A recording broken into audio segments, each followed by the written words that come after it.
So I know I look like I've been dragged through a bush backwards, and I'm very aware of the massive spot that seems to just want to stay on my face today. So we're just going to ignore that and just move on. We'll just move on. Today was a really good day. It was marathon 10. Finished it in sub 4 hours and just had a really positive day on the treadmill, which was great because obviously the day before was not as good.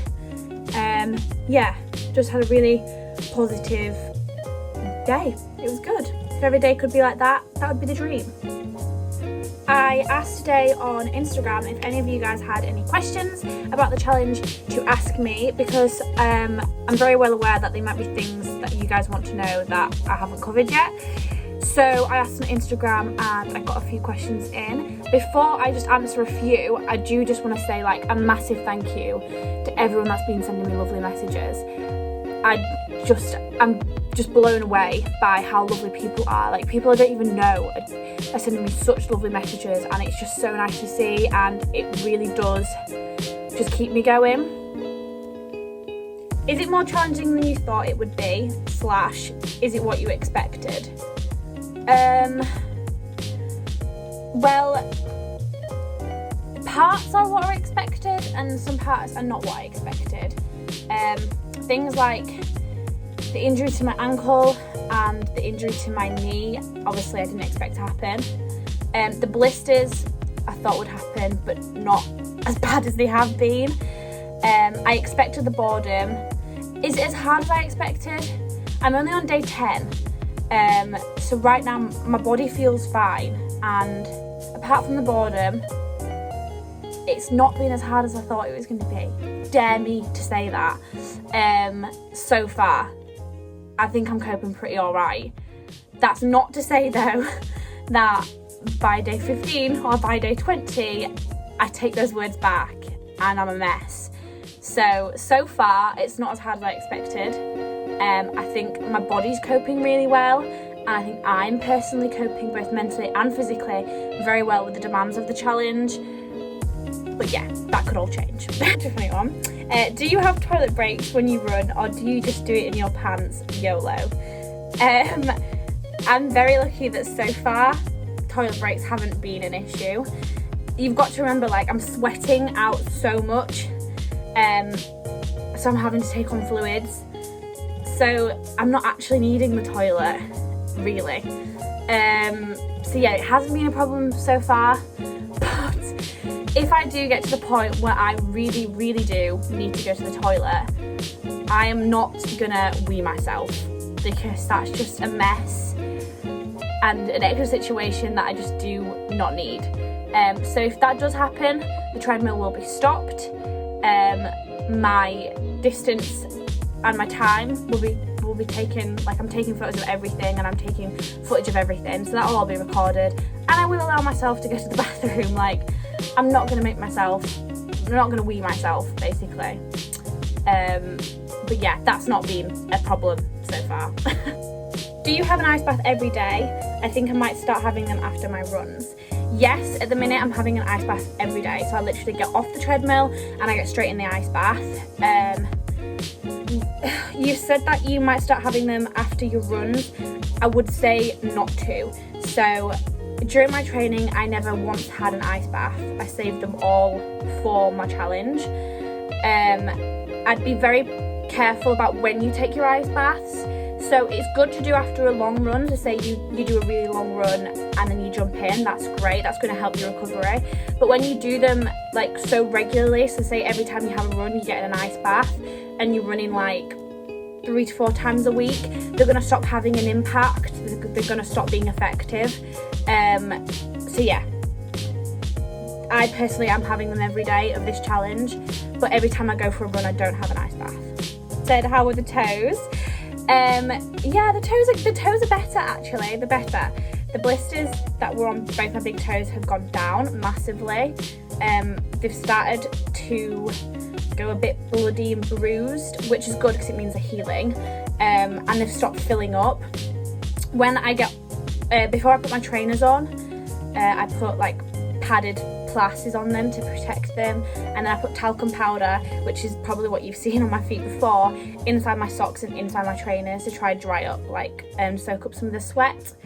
But yeah, the toes are doing good. They're doing good. And we've had like putting antiseptic cream on them and just keeping them as clean as possible when they're not inside my trainers, just to make sure that they don't get like all infected and minging, because that's not good. Do you run at the same sort of time every day, or are you running when you feel ready? I run at 8 every single day. So I'm getting up at about 6:15, 6:30 and then doing all my schedule before I got on the treadmill, so like my warm up, my breakfast, like all that, and then I'm getting on the treadmill for 8 every single day, because if I was just doing it when I was ready, well, some days I just never bloody get on, and the recovery then is the same time. So I have been running, well, no longer than 4.5 hours really, so I'm having the same amount of time for my body to recover every single day. If I got on at 8 one day and then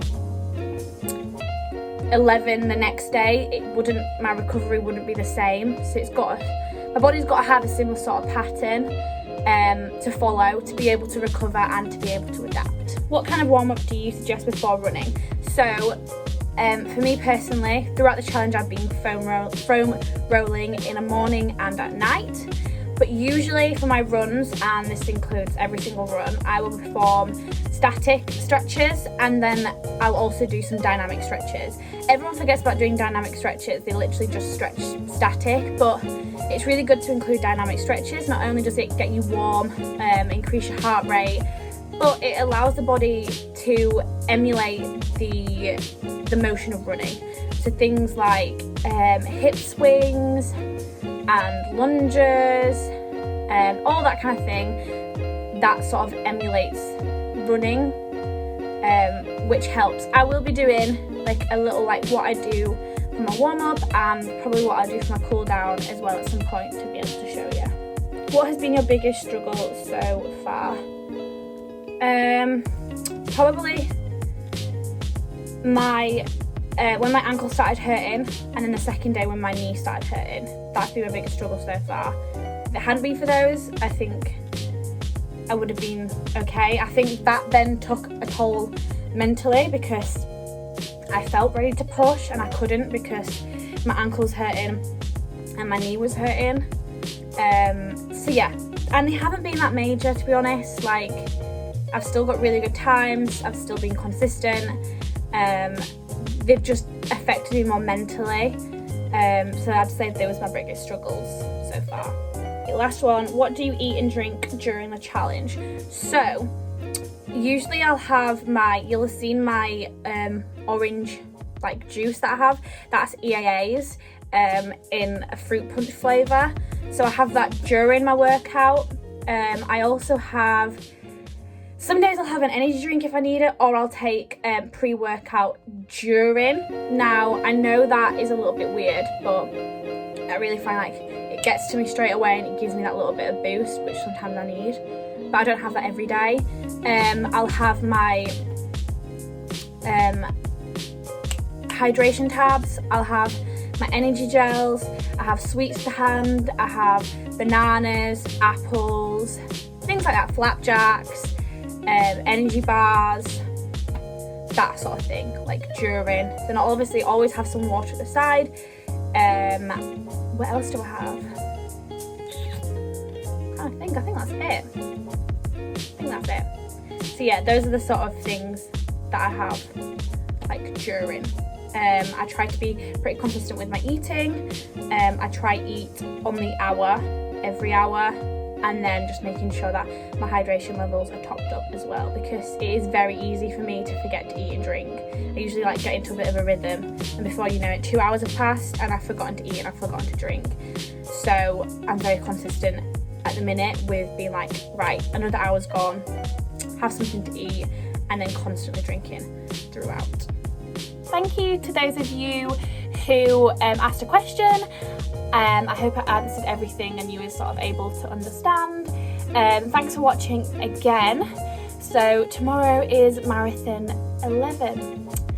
so we'll see what the next 5 sort of bring, because that's going to be like the big milestone I'm going to be working up to now, is marathon 15. So we shall see.